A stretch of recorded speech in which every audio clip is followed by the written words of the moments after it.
Pourquoi la présence de Youssouf Touré a-t-elle agité tout un clan d'avocats dans ce procès de massacre du 28 septembre 2009? Dans cette vidéo, vous aurez toute la lumière. Suivez.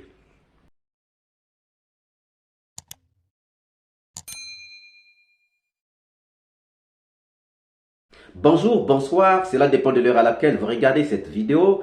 Bienvenue si vous nous découvrez pour une première fois. Ça a toujours été un plaisir pour moi de venir devant vos écrans vous exposer les analyses de Soleil d'Afrique.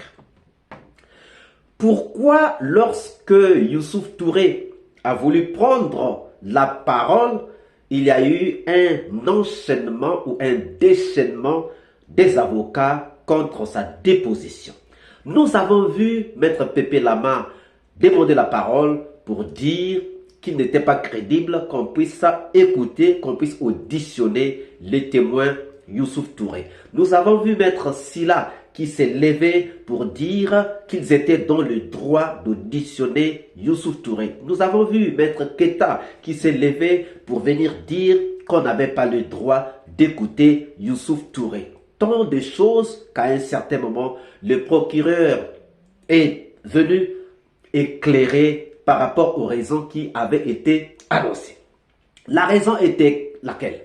La raison pour laquelle on ne voulait pas écouter Youssouf Touré était que Youssouf Touré aurait assisté à toutes les audiences dans la salle. Donc, devait être au courant de tout ce qui s'est déjà dit pendant les audiences. Raison complètement balayée. Balayée pourquoi? Déjà, le gouvernement a dépensé ou dépense beaucoup d'argent pour la médiatisation du procès. Il avait été décidé que le procès soit médiatisé afin que tout le monde sache ce qui s'était réellement passé le 28 septembre 2009. Et cette décision a été prise collégialement avec le ministère de la Justice, le ministère public et les médias et même les avocats. Donc, les avocats, toutes tendances confondues, avaient voté pour que ce procès soit médiatisé. Donc, médiatiser le procès signifie que prendre le procès, emmener le procès dans toutes les maisons afin que tout le monde puisse suivre le procès, puisse suivre ce qui s'était passé réellement le 28 septembre 2009. Cependant, les mêmes personnes qui ont voté pour que le procès soit médiatisé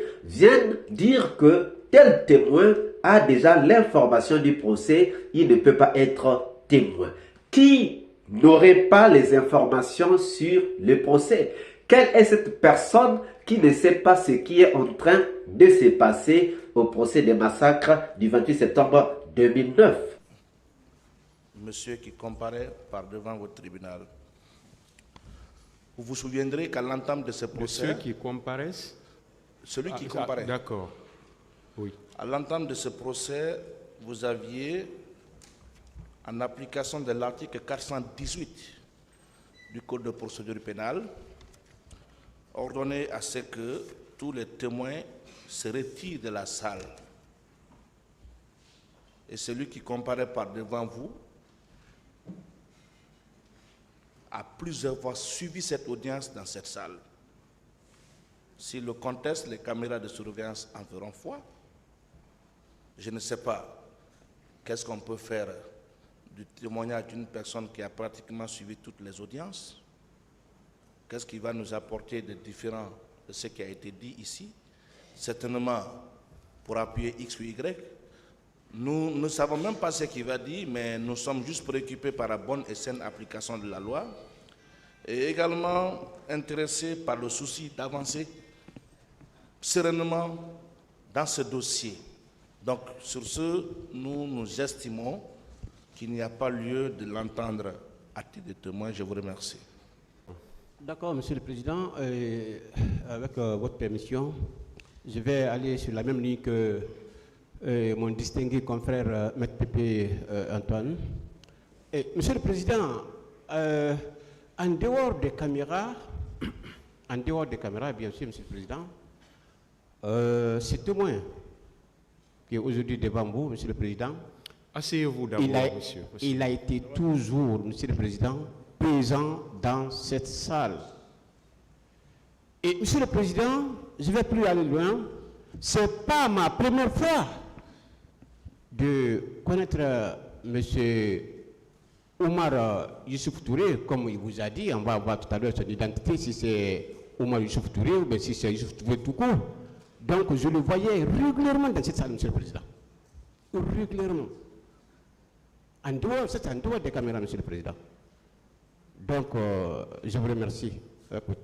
Ils disent que non, c'est parce que la personne est dans la salle. Qu'on soit dans la salle, qu'on soit hors de la salle, tout ce qui se passe dans le procès, nous en sommes tous au courant. Mais les vraies raisons, c'était lesquelles? Pourquoi réellement ces avocats se sont levés? Pourquoi nous avons vu ces déchaînements contre le témoignage de Youssouf Touré? Le problème est simple. Le problème est simple, c'est qu'il y a eu des antécédents.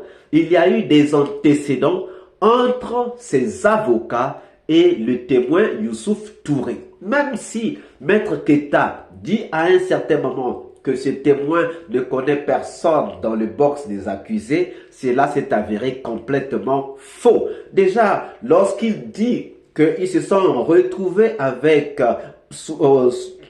Youssouf Touré, pas dans le cadre du procès, ça veut déjà dire qu'ils se sont déjà retrouvés. Et lorsque Maître Sampil vient et dit que je vais vous expliquer les circonstances dans lesquelles nous sommes retrouvés, ça veut dire qu'ils se connaissent. Et lorsque déjà Toumba avait parlé de Touré, ça veut dire que Touré, c'est quelqu'un qu'on peut déjà connaître. Donc, du coup, le problème, c'était les antécédents entre Youssouf Touré et donc certains avocats qui sont dans le procès des massacres du 28 septembre 2009. Maître Keita. Voilà, lui, c'est mon, il sait. Ça, parce que mon avocat a Forina Nara pour l'affaire de la fonction publique. Guy Keita na Nglima. Maître Keita na Nglima. C'est Maître Keita qui m'a appelé, il me dit. Il dit Touré. Maître Dina Sampil Bon, veut voir. S'il vous plaît, est-ce que ça c'est lié aux événements du 28 septembre? C'est lié quand même, monsieur à présent. C'est tellement lié. Hein. Ça, c'est plus important. Allez-y. Parce que nous, on m'a plaint pour se faire tailler. Ah. Monsieur le Président. Si vous voyez, Monsieur le Président. S'il vous plaît. Monsieur le Président. Si vous voyez que Monsieur le Président, ils ne veulent pas que je vienne parler ici. Il veut pas le secret, ce qui s'est passé entre nous, de dévoiler ça ici. Il a passé par tous les plans pour que je ne vienne pas ici. Il a pris tous les proches. Que si je viens ici, que ce n'est pas bon pour moi. Il a passé par tous les moyens pour ne pas que je vienne ici. Je ne suis pas surpris pour lui. C'est lui qui m'appelle. Que Maître Dina Sampil veut me voir. Si je vais là-bas, l'argent qu'on va me donner, d'envoyer son quota. Il faut pas oublier. Hein. Quand il m'a dit ça, voilà, bon, moi j'ai pensé que c'est l'affaire de la fonction publique, c'est les affaires de matricule là. Maître Dina Sampil m'a appelé. Quand il m'a appelé, c'est vous qui s'appelle Youssouf Joli Touré. C'est toi qui s'appelle Youssouf Joli Touré. Ratoma. Viens jusqu'à Ratoma, parce que moi je ne connais pas chez lui. Arrivé là-bas, n'importe qui vous appelez, comme ils vont me montrer votre compte. Mais je partais, on échangeait au téléphone. Donc,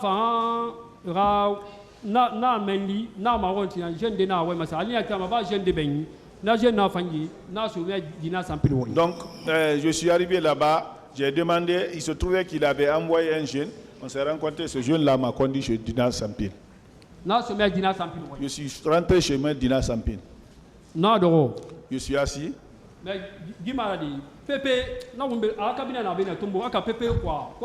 c'est pas lui, hein. Pépé, lui, il a son cabinet ici, là. Ah, Tombo. Tombo. J'ai trouvé ce dernier assis. J'ai vu le féticheur de Dadis, là. Ce que j'avais vu auparavant. J'ai trouvé ceux-là aussi chez lui. Il a montré son pied. Ils n'ont qu'à l'aider. Il dit non, ça c'est le mauvais sort, ça. Quand il a dit ça, il dit petit, tu as gagné beaucoup d'argent derrière Dadis. Tu vois, aujourd'hui, Tumba nous a trahis. Tu sais, Tumba, c'est une mauvaise personne. Hein? Quand il disait ça, il a appelé le maître la Pépé. Ils sont tous Pépé. On a vu joli. Il a dit, on a vu joli. Parce qu'il avait fait un plan pour que je vienne arrêter ici. D'accuser l'innocent. Parce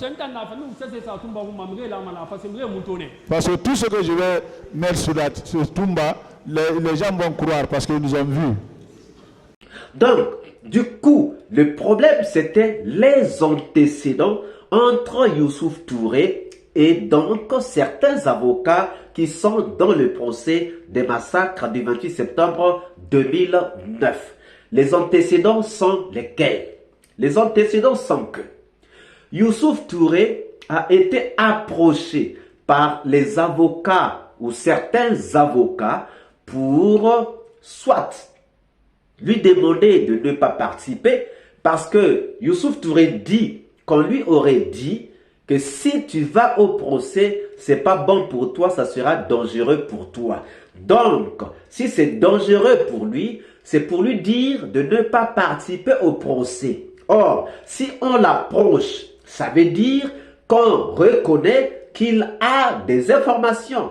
Si on l'approche, c'est parce qu'on reconnaît qu'il a des choses qu'il peut dire. Donc, c'est soit obtenir son témoignage favorable ou soit l'empêcher carrément d'aller participer au procès. Donc, on lui dit, si tu vas au procès, c'est pas bon pour toi, c'est dangereux pour toi. C'est pour dire quoi? C'est pour l'effrayer afin qu'il ne puisse pas aller au procès. Afin que ce qu'il sait des massacres du 28 septembre 2009 ne soit pas dévoilé. Maintenant, nous allons nous poser la question de savoir, est-ce que ce que Youssouf Touré savait était profitable, était favorable à ses avocats ou pas? Nous concluons tout simplement que ce que Youssouf Touré avait ou savait des massacres du 28 septembre 2009 n'était pas favorable à ses avocats, sinon n'était pas favorable aux clients de ses avocats. Voilà pourquoi on était en train de l'inciter ou de l'empêcher, de le dissuader afin qu'il ne puisse plus participer au procès des massacres du 28 septembre 2009 et donc qu'il ne puisse pas dire ce qu'il en savait des massacres du 28 septembre 2009. Or, puisqu'ils ne l'ont pas convaincu, le temps ou le moment qu'ils l'ont vu donc au tribunal, ils se sont dit ça peut sortir. Ce qu'ils en sait peut sortir, ce qu'ils en sait sur les massacres peut sortir, ce qu'ils en sait sur nous peut sortir. Voilà pourquoi vous avez vu que ces gens se sont levés pour dire qu'ils ne voulaient pas que le témoin dépose. C'est vrai, lorsque vous regardez dans les questions qu'ils ont posées, c'était beaucoup plus s'attaquer à la personne de Youssouf Touré. Ils n'ont même plus posé des questions sur le 28 septembre 2009. Ils se sont attaqués à la personne de Youssouf Touré parce qu'ils voulaient discréditer Youssouf Touré afin qu'on dise que Youssouf Touré n'est pas fiable, n'est pas crédible et qu'on ne prenne pas en compte ce qu'il allait nous dire dans ce procès des massacres du 28 septembre 2009. Maintenant, ça va faire peur. Pourquoi ça fait maintenant peur? Pourquoi Maître Sampil, qui était soi-disant dans le coma, est sorti du coma parce qu'il a entendu les échos de ce que Youssouf Touré a dit. Pourquoi ça fait peur? J'ai parlé du coma, hein, entre parenthèses, hein, maladie. Alors, qu'est-ce qui fait réellement peur? Qu'est-ce qui fait réellement peur? Alors dites-nous, pourquoi donc ces avocats se sont-ils agités contre la déposition de Youssouf Touré? Nous attendons vos réponses dans les commentaires. Si cette vidéo vous a plu, ne manquez pas de laisser vos pouces bleus, de commenter, de partager. Si vous n'êtes pas encore abonné, c'est le moment pour vous de vous abonner, surtout de ne pas manquer d'activer la cloche de notification afin d'être averti à temps réel de toutes nos prochaines publications. Quant à moi, je vous dis à très bientôt pour une nouvelle capsule. Ciao!